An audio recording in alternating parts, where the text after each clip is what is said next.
Assalamualaikum warahmatullahi wabarakatuh. Perkenalkan, nama saya Vika Zakia Al-Mustafid dengan NIM 207200083 dari kelompok 1 akan memulai presentasi kali ini mengenai energi dalam tubuh. Untuk diketahui, kelompok kami terdiri dari Cahyani Fitriana dan Dana Aina Hasan dan saya sendiri. Kemudian masuk ke materi. Yang pertama adalah definisi. Apa itu energi dalam tubuh? Apa itu energi? Energi adalah bentuk untuk melakukan pekerjaan, adalah kemampuan untuk melakukan pekerjaan. Energi mempermudah dalam meningkatkan kapasitas manusia untuk melakukan pekerjaan, sementara energi alternatif mengacu pada sumber daya energi yang tidak didasarkan pada bahan bakar api fosil. Ada beberapa alternatif untuk digunakan sebagai sumber daya yang diharapkan. Tidak banyak dampak lingkungan yang diakibatkan. Contohnya yang pertama, compressed natural gas atau CNG. Pada dasarnya, gas ini dibentuk dari metana yang telah disimpan dengan tekanan sangat tinggi. Kemudian kedua yakni etanol. Etanol memang merupakan salah satu dari jenis alkohol yang sama dalam minuman beralkohol, akan tetapi bedanya etanol telah dicampur dengan bensin. Kemudian yang ketiga, synthetic gasoline atau bahan bakar sintetis. Yang menjadikannya istimewa karena ia terbuat dari suhu gas karbon dioksida lalu dikonversi menjadi bahan bakar cair melalui proses kelistrikan. Kemudian biomas metan menjadi bahan bakar pengganti berikutnya yang bisa dijumpai di sekitar sumber minyak bumi. Bisa juga diperoleh dari fermentasi biomasa seperti pengolahan limbah makanan, sampah, lumpur limbah, dan bubuk kopi atau teh. Kemudian yang kelima yakni hidrogen.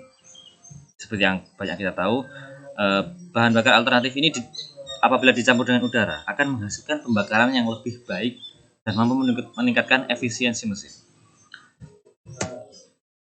Saya akan melanjutkan materi tentang bentuk. Namun sebelumnya perkenalkan, nama saya Dana Aina Hasan dengan NIM 207200077. Bentuk.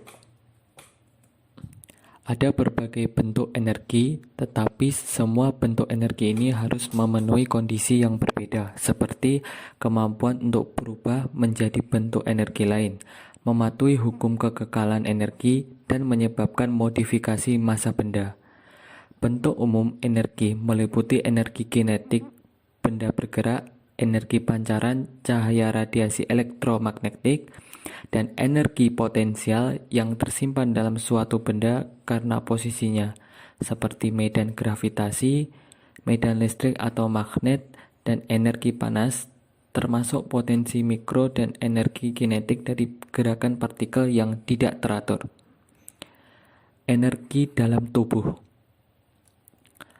Energi dapat direvisi tentang 3 ilmu, yaitu biologi, fisika, dan kimia. Tautan dari ilmu ketiga adalah energi adalah proses perubahan dan lingkungannya adalah tubuh manusia. Pergerakan posisi dan tubuh mempengaruhi keseimbangan energi tubuh. Energi disimpan dalam benda diam disebut energi potensial atau disingkat EP. Ketika tubuh manusia masih memiliki energi potensial yang tergantung pada massa benda, gaya gravitasi, dan perbedaan ketinggian, di mana M adalah massa, G adalah gaya gravitasi, dan H adalah perbedaan ketinggian. Maka rumus energi potensial adalah EP sama dengan M kali G kali H. Untuk presentasi selanjutnya akan disampaikan oleh Cahyani Fitriana. Sekian, terima kasih. Baik, saya Cahyani Fitriana akan melanjutkan materi pembentukan energi dalam tubuh.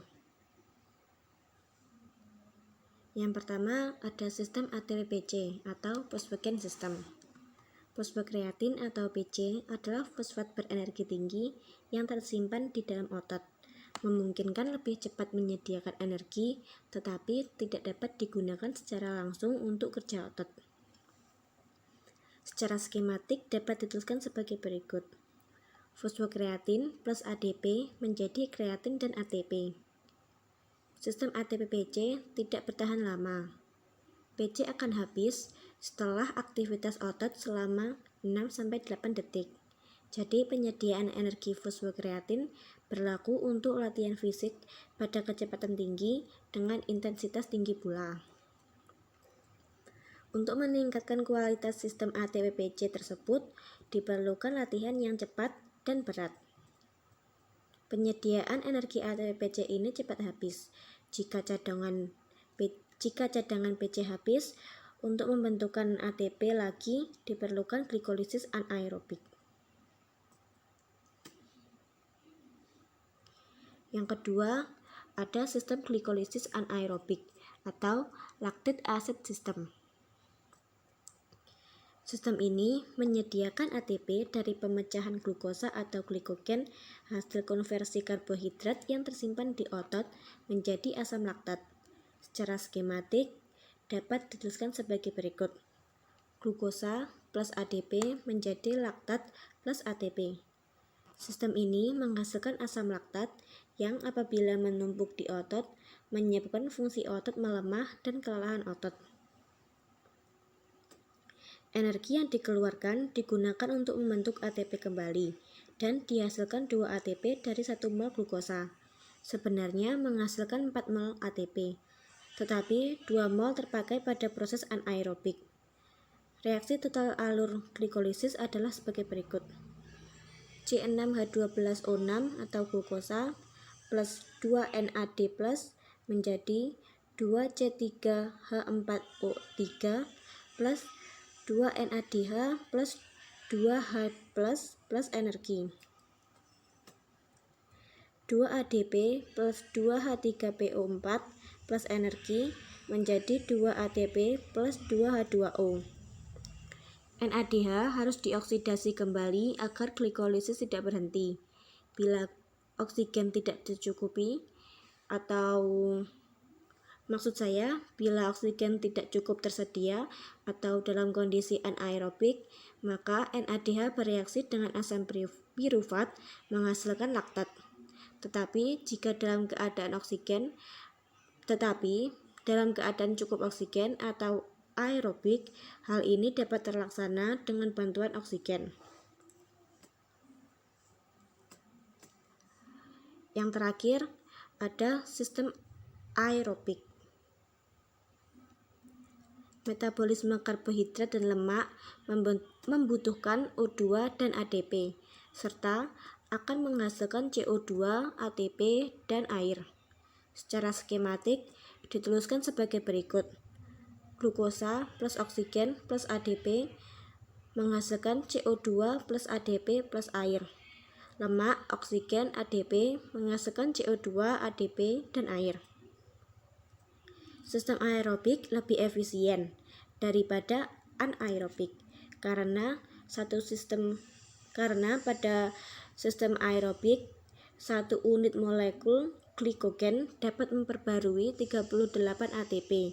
Sedangkan sistem anaerobik hanya dapat memperbarui 2 ATP. Asam laktat dapat dipakai sebagai sumber energi apabila cukup tersedia oksigen. Asam laktat yang dibentuk dengan bantuan oksigen dan ADP akan menghasilkan karbon dioksida, air, dan ATP. Secara skematik dapat dituliskan sebagai berikut. Laktat plus oksigen plus ADP menghasilkan CO2 plus air plus ATP. Sekian presentasi dari kelompok kami. Bila ada kurang lebihnya, kami mohon maaf. Wassalamualaikum warahmatullahi wabarakatuh.